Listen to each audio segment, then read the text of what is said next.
మీ Mukunda jewellers లో నక్షి మేళా సందర్భంగా free shipping across the world. నమస్కారం, మీరు చూస్తుంది సుమన్ టీవీ. నేను మీ కీర్తి. ఈ సంవత్సరం భోగి పండుగకి చాలా ప్రాముఖ్యత ఉందట. 110 సంవత్సరాల తర్వాత ఇలాంటి ఒక ముఖ్యమైన రోజు రాబోతుందట. ఎందుకు ఇంత ప్రాధాన్యత సంతరించుకుంది మనకు తెలియజేయడానికి మనతో పాటు ప్రముఖ ఆస్ట్రాలజర్ బ్రహ్మశ్రీ నందిపట్ల శ్రీహరి శర్మ గురుగారు ఉన్నారు. నమస్తే గురుగారు. వాగర్థావివ సంపృక్తౌ వాగర్థ ప్రతిపత్తయే జగతః పితరౌ వందే పార్వతీ పరమేశ్వరౌ. సదాశివసమారంభాం శంకరాచార్య మధ్యమాం అస్మదాచార్యపర్యంతం వందే గురుపరంపరాం. ఆదిత్యాయ చ సోమాయ మంగళాయ బుధాయ చ గురుశుక్రశనిభ్యశ్చ రాహవే కేతవే నమః. శృంగేరి జగద్గురు పీఠాధిపతులకి, కంచి పీఠాధిపతులకి నమస్కారములు తెలియజేసుకుంటూ కార్యక్రమాన్ని ప్రారంభిద్దాం. గురుగారు, ముఖ్యంగా సుమన్ టీవీ ఉమెన్ ప్రేక్షకుల విషయానికి వస్తే మీ వాక్కు బ్రహ్మ వాక్కులాగా మేము పరిపాలిస్తూ ఉంటాం. అయితే లాస్ట్ టైం మనం కలిసినప్పుడు మీ ద్వారానే నేను ఈ మాట విన్నా, 110 సంవత్సరాల తర్వాత ఇలాంటి ఓ రోజు రాబోతోంది అని. అంటే ఈ రోజు భోగి పండుగకి చాలా చాలా ప్రాముఖ్యత ఉంది అని. అదేంటో తెలియజేస్తే. తప్పకుండానమ్మా. మనకు ఈ 13వ తారీఖు రోజున వస్తున్నటువంటి భోగి పండుగ ఒక గొప్ప మహత్తరమైనటువంటి పుణ్యకాలాన్ని తీసుకొని వస్తుంది. ఎందుకనంటే సహజంగా ఏదైనా పండుగ వాతావరణం కానీ ఏదైనా కానీ మన మహిళా ప్రేక్షకుల కోసం ప్రతి దాంట్లో కూడా ఒక శాస్త్రీయత మన వాళ్ళు పెట్టి ఉన్నారు. ఇందులో అంతరార్థం ఏంటి, గొప్పతనం ఏంటి అని తెలుసుకోవడానికి అవసరమైన సందర్భం అప్పుడల్లా కూడా మనం గతాన్ని తెలుసుకుంటాం. చరిత్ర అంటేనే గతం గురించి తెలుసుకునేటువంటిది. కాబట్టి ఈ భోగి పండుగ రోజున ఉన్నటువంటి విశిష్టాన్ని చూసినప్పుడు చక్కగా పుష్యమాసము, పౌర్ణమి తిథి, అందున సోమవారము, ముఖ్యంగా ప్రత్యేకించి ఆరుద్ర నక్షత్రం కలిసి వచ్చింది. అంటే సహజంగా మనం చూసుకుంటే కార్తీక మాసంలో శ్రవణ నక్షత్రం సోమవారము కలిసి వస్తే కోటి సోమవారాలు అని అంటారు. కానీ మనకు ఎప్పుడైనా కానీ గుర్తుపెట్టుకోండమ్మా, పౌర్ణమి తిథి, సోమవారము, ఆరుద్ర నక్షత్రం కలిసి వస్తే అది శివముక్కోటి. కోటి సోమవారాలు వేరు, శివముక్కోటి వేరు. ఇది శివముక్కోటి. ఇంతకుముందు కూడా ఈ శివముక్కోటి కూడా 2023 సంవత్సరంలో వచ్చింది.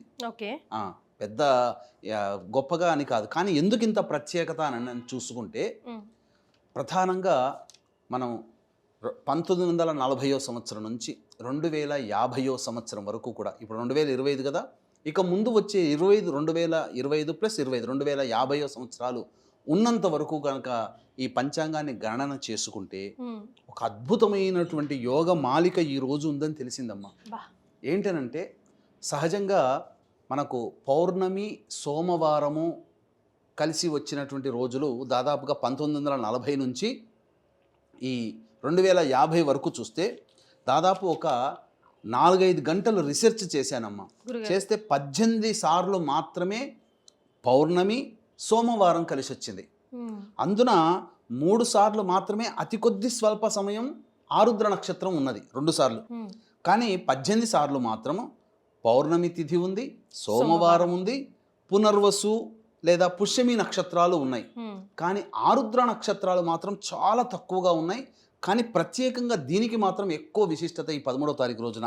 అంటే ఆరుద్ర నక్షత్రము, పౌర్ణమి తిథి, సోమవారము మనకు 31 డిసెంబర్ 1991లో. అంటే వీక్షించేటువంటి మహిళా ప్రేక్షకులు గమనించాల్సింది ఏంటంటే ఈ యొక్క సంబంధించినటువంటి విషయాన్ని ఎవ్వరూ కూడా మిస్ చేసుకోకండి, ఆశాంతం వీక్షించండి. ఇందులో మహత్తరమైనటువంటి యోగాల గురించి తెలియజేస్తాను. ముఖ్యంగా పౌర్ణమి అని అంటే మనం ఏదైనా వ్రతం చేసుకునేటట్టయితే ఉదయం సూర్యోదయానికి ఉన్నటువంటి తిథిని అనుసరించి మనం చూసుకుంటాం. కానీ పౌర్ణమికి వచ్చేసేసరికి ఏం చేస్తామమ్మా, రాత్రి కూడా ఉన్నటువంటి సమయంలోనే మనం పౌర్ణమిని సంపూర్ణంగా ఉంది అని చెప్పి, లేదా అసంపూర్ణంగా పౌర్ణమి తిథి ఉంది, రాత్రి కూడా ఉంటే అప్పుడు సంపూర్ణమైనట్టు పౌర్ణమి తిథి. ఇక్కడ 31 అంటే 1940 నుంచి 2050 110 సంవత్సరాల్లో ఉన్నటువంటి తిథులను నేను లెక్క వేశానమ్మా. అందులో 31 డిసెంబర్ 1991లో మృగశిర నక్షత్రం ఉదయం 9:20 ఉంది. పౌర్ణమి ఆ రోజు రాత్రంతా మధ్యరాత్రి 12:57 వరకు ఉంది. కానీ ఉదయం పూట సూర్యోదయానికి మృగశిర నక్షత్రం ఉంది. 9:20 తర్వాత ఆరుద్ర నక్షత్రం ఉంది. అది పెద్ద ఉపయోగంగా అనిపించలేదు, ఉపయోగంగా లేదు. తర్వాత 12 జనవరి 1998లో ఆరుద్ర నక్షత్రము 7:42 వరకే ఉంది.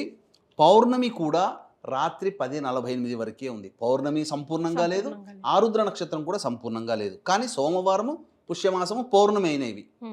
ఇక ఇంకొకటి మనకెప్పుడు వస్తుంది 13 ఈ సంబంధించినటువంటిది 5 జనవరి 2012లో ఆరుద్ర నక్షత్రం ఉదయం 9:11 పౌర్ణమి 9:28 వరకు ఉంది. అంటే రాత్రిపూట పౌర్ణమి లేదు, ఆశాంతం కూడా ఆరుద్ర నక్షత్రం లేదు.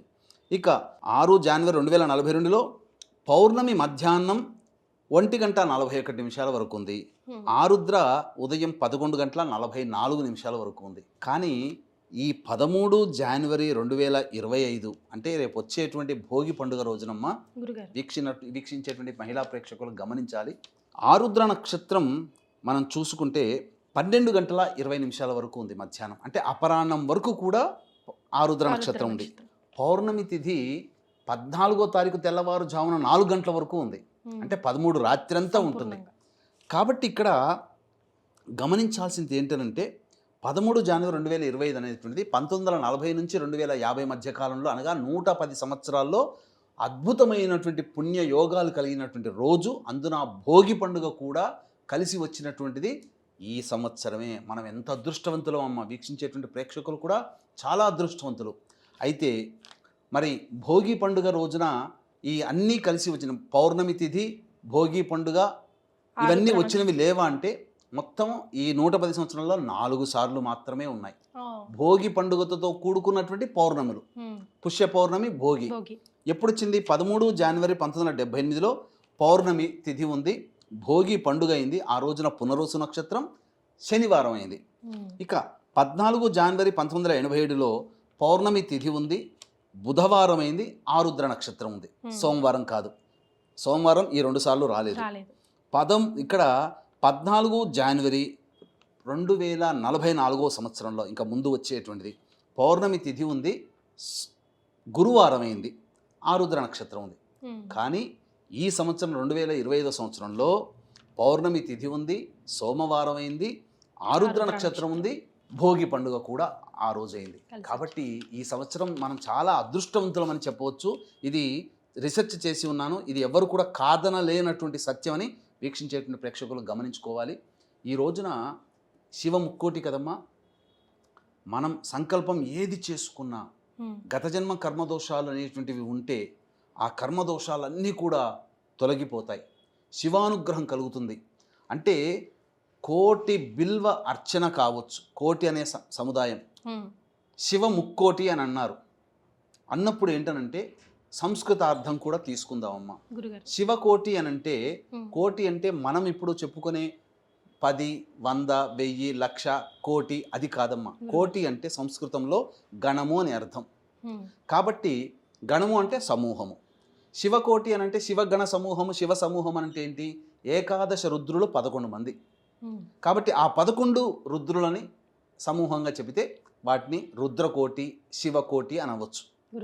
అట్లా ఈ శివ ముక్కోటిలో 3 సార్లు ఆ రుద్రగణాలని పూజించిన ఫలితం ఏకకాలంలో వస్తుందని అర్థం తీసుకోవచ్చు. లేదా ఈ సోమవారాలు, మన సోమవార వ్రతం అనేటువంటిది ఉంటుంది కదమ్మా. వీక్షించేటువంటి మన ప్రేక్షకులు, మహిళా ప్రేక్షకులు సోమవార వ్రతాన్ని కూడా ఆచరించే వాళ్ళు ఉన్నారు.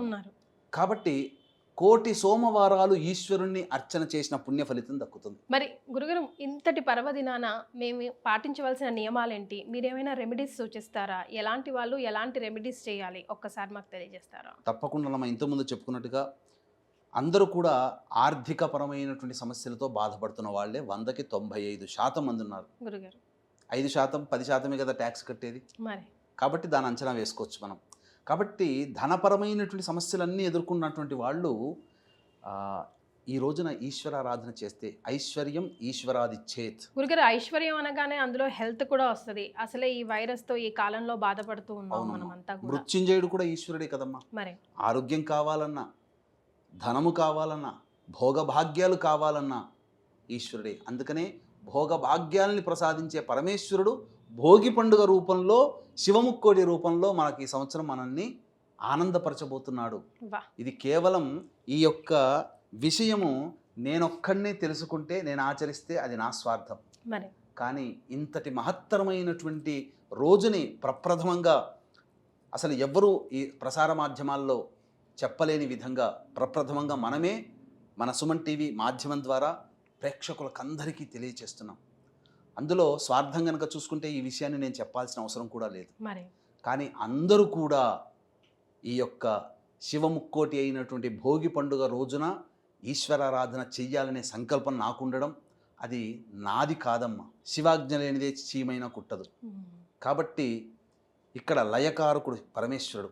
ఇది జరగాలని రాసిపెట్టి ఉంది. అది పరమేశ్వర ఆజ్ఞగా నా వాక్కు ద్వారా ప్రపంచానికి తెలియచేస్తున్నా. మనం అందరం కూడా సమిధలమే.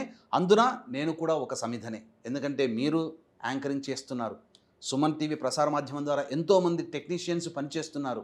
యాజమాన్యము ఇవన్నీ కూడా ప్రజల క్షేమం కోసమై, ప్రజల్ని ఉద్ధరించడం కోసమే ఒక మహత్తరమైన విషయాన్ని మన ద్వారా ప్రపంచానికి తెలియజేస్తున్నామంటే మనము చక్కగా అందులో భాగస్థులం, అందుకు సంతోషించాలి. కాబట్టి వీక్షించేటువంటి మహిళా ప్రేక్షకులు చక్కగా ఎన్నో కబుర్లు చెప్పుకుంటారు, ఎన్నో మంచి మంచి గొప్ప విషయాల గురించి చెప్పుకుంటారు. ఈ రోజున ఉన్నటువంటి ఈ విషయాన్ని మీ చుట్టుపక్కల ఉన్నటువంటి బంధువులు, స్నేహితులు అందరికీ మీరు ఈ విషయాన్ని షేర్ చేయండి. సేవ్ చేసుకొని పెట్టుకోండి, లైక్ చేసుకొని పెట్టుకోండి. మళ్ళీ మళ్ళీ వినాలనుకున్నప్పుడు మళ్ళీ విని ఆ రోజున మాత్రం మిస్ కాకండి. దయచేసి ఈశ్వరానుగ్రహం కోసం పాటుపడే విధానాన్ని మీకు తెలియచేస్తాను. తప్పకుండా ఆ పరమేశ్వరుని యొక్క అనుగ్రహం చేత మీ సంకల్పం, మీరు, మీ భర్త, మీ పిల్లలు అందరూ, కుటుంబం అంతా కూడా ఇలా తలుచుకుంటే గ్రామము, రాజ్యము, రాష్ట్రము అంతా కూడా సుభిక్షమవుతుంది. పైగా రాబో రోజులు గడ్డు కాలం రోజులు.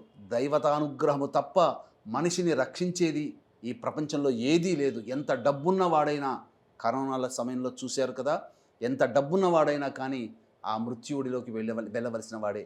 కాబట్టి పరమేశ్వరుడు మనకు, బ్రహ్మదేవుడు మనకు ప్రసాదించినటువంటి పూర్తి ఆయుష్ని మనం అనుభవించాలంటే మృత్యుంజయుడైనటువంటి పరమేశ్వరుణ్ణి ఆరాధన చేయాలి. ఆయుష్ ఉంటేనే కదా, ఆరోగ్యం ఉంటేనే కదా మనం ఏ పనైనా మనం చేసేది. మన పిల్లలకు కావచ్చు, మన పెద్దలకు కావచ్చు, కుటుంబానికి కావచ్చు, అన్ని రకాలుగా చేసి పెట్టగలిగేది.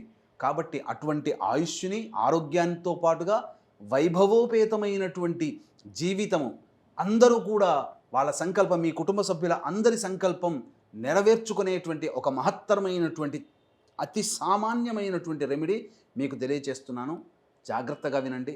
ముందుగా వీక్షించేటువంటి మహిళా ప్రేక్షకుల గమనిక, ఇంతటి మహత్తరమైనటువంటి భోగి పండుగ రోజున, అనగా పౌర్ణమి, సోమవారము, ఆరుద్ర నక్షత్రము, పుష్యమాసం కలిసి వచ్చినటువంటి శివముక్కోటి రోజున మధ్యాహ్నం 3 గంటలకి జాతకరీత్యా ఉన్నటువంటి వివిధ దోషాల నివారణకి మరియు శని దోషాల నివారణ, 12 రాశుల వారు శని ప్రభావం ఈ 2025లో ఉంటుంది. శని దోష నివారణకి, గత జన్మ కర్మదోషాల నివారణకి, సర్వదోష నివారణ పూజల హోమాలు పర్ హెడ్ 1500 రూపాయలకి మధ్యాహ్నం 3 గంటలకి ప్రారంభమవుతుంది. 1 గంట లోపల మీరు గోత్రనామాలు నమోదు చేసుకోవచ్చు. కార్యక్రమ అనంతరం పూర్తి వివరాలు తెలుసుకోవచ్చు. ఇక ఏం చెయ్యాలంటేనమ్మా, ఆ రోజున భోగి కదా, సూర్యోదయం అనగా బ్రహ్మముహూర్త కాలంలోనే నిద్రలేచి చక్కగా కాలకృత్యాదులు తీర్చుకొని శివ చిత్రపటానికి పూలమాల వేసి అక్కడ నువ్వుల నూనెతో కానీ ఆవు నేతితో కానీ 2 దీపారాధనలు చేసి శివ సహస్రనామ పారాయణం, దుర్గా అష్టోత్తరం, గణేష అష్టోత్తరం, సుబ్రహ్మణ్య అష్టోత్తరం ఒకసారి, దుర్గా అష్టోత్తరం 3 సార్లు, శివ సహస్రనామ పారాయణం చేయాలి. చేసిన తర్వాత వెంబడే శివాలయానికి చేరుకోండి. ఎందుకంటే ఆ రోజున 12:20 వరకు ఆరుద్ర నక్షత్రం ఉందమ్మా. కాబట్టి ఆ రోజున నవగ్రహాల చుట్టూ శివాయ నమః అంటూ 27 ప్రదక్షిణలు చేసి శివాలయంలో అభిషేకం జరిపించుకోవాలి. అయితే గర్భగుడిలో కొంతమందికి ప్రత్యక్షంగా అవకాశం లేకపోవచ్చు, కానీ బాహ్యంలో ఒక శివలింగాన్ని ప్రతిష్ఠిస్తారు. ఆ రోజున శివుడి దగ్గర ఉన్నటువంటి ఒక గొప్ప లక్షణం ఏంటంటేనమ్మా, మనము ఏది సమర్పిస్తే దానికి 100 లేదా 1000 రెట్ల ఫలితాన్ని మనకిస్తాడు. మనం చాలామంది బిల్వ పత్రాలతో, మారేడు దళాలతో చేస్తారు. మారేడు దళం అంటే లక్ష్మి. కాబట్టి లక్ష్మి అనగా మారేడు దళం, కాబట్టి మారేడు దళాలతో అర్చన చేసిన వాడికి అనంతమైన లక్ష్మీ సంపద చేకూరుతుంది. అది 1000 రెట్లు 100 రెట్ల ఫలితం ఇస్తాడు. కాబట్టి మనకు ఇష్టమైనటువంటి వస్తువుని, ప్రతి మానవుడికి ఒక ఇష్టమైన వస్తువు ఉంటుంది, కానీ అది వ్యక్తితో సంబంధం లేకుండా ప్రతి వ్యక్తికి ఇష్టమైనది ఏంటి? తన ప్రాణం. మరి తన ప్రాణాన్ని అర్పించలేడు. అటువంటి ప్రాణంతో సమానమైన వస్తువుతో ఈశ్వరుని అభిషేకం చేస్తే మనకు నిండు 100 ఏళ్ళు బ్రహ్మ ఇచ్చిన ఆయుష్ ఉంటుంది. పైగా మన సంకల్పం కూడా నెరవేరుతుంది. ఏంటనంటే అన్నము. కలియుగే అన్నగత ప్రాణ అంటే మనిషి యొక్క ప్రాణము అనగా శిశువు జననం పురుషుడా స్త్రీయా, ఆ శిశువు జననం ఎలా కలుగుతుంది? చంద్రమండలంలో ఆత్మలు ఉంటాయి. ఆ ఆత్మలు మేఘాలలో కలిసిపోతాయి. కలిసిపోయినప్పుడు ఆ చుక్క నీరు పడుతుంది కదా, ఏ పంట మీద పడుతుందో ఆ యొక్క వరి పంటలో పడినప్పుడు ఆ వరి ధాన్యములో చేరుతుంది ఆత్మ. అది తిన్నటువంటి పురుషుడి యొక్క శరీరంలోకి అన్నము చేరిపోయి అది మజ్జగా మారి కణములు ఏర్పడి ఆ కణములు స్త్రీ గర్భంలో ప్రవేశము చేసి ఫలదీకరణం చెంది శిశువు జన్మిస్తాడు. అంటే మనిషి పుట్టుకకి కారణం అన్నం. కాబట్టి ఆ అన్నంని గంజివార్చినటువంటి అన్నాన్ని చక్కగా గోరువెచ్చగా ఉన్నప్పుడు శివ శివ శివాయ నమః అంటూ మీరు స్వయంగానైనా కానీ బయట దేవాలయంలో లేదు బ్రాహ్మణుని ద్వారా కానీ అభిషేకం చేయవచ్చు. తదనంతరం వచ్చినటువంటి దాన్ని అంతా కూడా చక్కగా ఎవరికైనా ప్రసాదంగా పంచవచ్చు. కుటుంబ సభ్యులు మధ్యాహ్నం భోగి రోజున మధ్యాహ్నం భోజనం చేయవచ్చు ఆ రోజున. కానీ ఇంకా విశేషంగా ఏంటంటే అన్నము తేనె బాగా కలిపితే ఒక ముద్దలాగా తయారవుతుంది కదమ్మా, దాన్ని కూడా శివలింగంగా తయారు చేయవచ్చు. మొత్తము కూడా ఆవు నేతితో అద్దేస్తే అప్పుడు అభిషేకం చేయడానికి వీలుగా ఉంటుంది, అన్నం కరిగిపోదు. ఆ విధంగా అభిషేకము చేసి అటువంటి అన్నముని దగ్గరలో నదిలో, చెరువులో, సరస్సులో, బావిలో వేయవచ్చు. ఏది లేకపోతే ఒక బకెట్లో నీళ్లు వేసి శుద్ధమైనవి అందులో వేస్తే అది కొంత సమయానికి పూర్తిగా కరిగిపోతుంది. అప్పుడు ఆ నీటిని ఎవరు తొక్కని ప్రదేశంలో వేయాలి. ఇది ఒక విధానంగా చేయొచ్చు. ఇంతకుముందు చెప్పినట్టుగా గంజివార్చిన అన్నాన్ని కూడా అభిషేకం చేయవచ్చు. ఇక దీనికంటే ముందుగా ఈ అన్నాభిషేకానికంటే ముందుగా వివాహ సమస్యలతో బాధపడుతున్నటువంటి వాళ్ళు ఎవరైనా అబ్బాయిలైనా అమ్మాయిలైనా పటిక బెల్లం పొడిని నీటిలో వేసి ఆ నీటితో ఈశ్వరునికి అభిషేకం చేసి గన్నేరు పూలు మల్లెపూలతో అర్చన. అలాగే ఉద్యోగ సమస్యలతో బాధపడుతున్నటువంటి వాళ్ళు చెరుకు రసంతో ఈశ్వరునికి అభిషేకం చేసి ఎర్ర జిల్లేడు పుష్పాలతో అర్చన. అలాగే శని బాధలు పడుతున్నటువంటి వాళ్ళు, అనారోగ్య సమస్యలతో బాధపడుతున్నటువంటి వాళ్ళు ముఖ్యంగా నల్ల నువ్వుల నూనెతో ఈశ్వరునికి అభిషేకం చేసి నీలిరంగు చామంతి పుష్పాలతో అర్చన చేసినట్లయితే చాలా సకల విధాలుగా సౌభాగ్యము అన్ని సంకల్పాలు నెరవేరాలంటే పంచామృతాలతో అభిషేకం చేయాలి. తర్వాత అభిచారికం అనగా ఎవరైనా ప్రయోగం చేశారని చెప్పి బాధపడుతున్నటువంటి వాళ్ళు ఇటువంటి ఆరుద్ర నక్షత్రం ఉన్నటువంటి సమయంలో ఆవ నూనెతో కనుక ఈశ్వరునికి అభిషేకం చేసి చక్కగా ఈ యొక్క సంబంధించినటువంటి తెల్ల జిల్లేడు పుష్పాలతో అర్చన చేస్తే అభిచారిక అనగా క్షుద్ర ప్రయోగ బాధలన్నీ తొలగిపోతాయమ్మా. ఇన్ని విధాలుగా ఆ ఈశ్వరుని అర్చించి ఆఖరిన అన్నముతో అభిషేకం చేసి ఆ పదార్థాన్ని నైవేద్యంగా భుజించవచ్చు. ఈ విధంగా ఏ మానవుడైతే అలభ్య పుణ్యతిథి అయినటువంటి ఇట్టి మహత్తరమైనటువంటి 13వ తారీఖు భోగి పండుగ, పుష్యమాసము, పౌర్ణమి తిథి, సోమవారము, ఆరుద్ర నక్షత్రం ఇవన్నీ ఉన్న కారణం చేత ఆ విధంగా చేయండి. తప్పకుండా శివానుగ్రహం కలుగుతుంది. ఇంకా భగవంతుని అనుగ్రహం ఇంకా కావాలి, మంత్రపరిహారంగా చేసుకోవాలంటే మన పీఠం ఆధ్వర్యంలో 13వ తారీఖు రోజున జరుగుతున్నటువంటి సర్వదోష నివారణ పూజల హోమాల్లో గోత్రనామాదులు నమోదు చేసుకోవచ్చమ్మా. చాలా సంతోషం గురుగారు. ముఖ్యంగా సుమన్ టీవీ ప్రేక్షకుల కోసం, వాళ్ళని ఉద్ధరించబడడం కోసం ఈ రోజు యొక్క ప్రాముఖ్యత గురించి, విశిష్టత గురించి, మేము పాటించవలసిన నియమాలు, రెమెడీస్ని తెలియజేశారు. ధన్యవాదాలు. సర్వం శ్రీ ఉమామహేశ్వర పరబ్రహ్మార్పణమస్తు.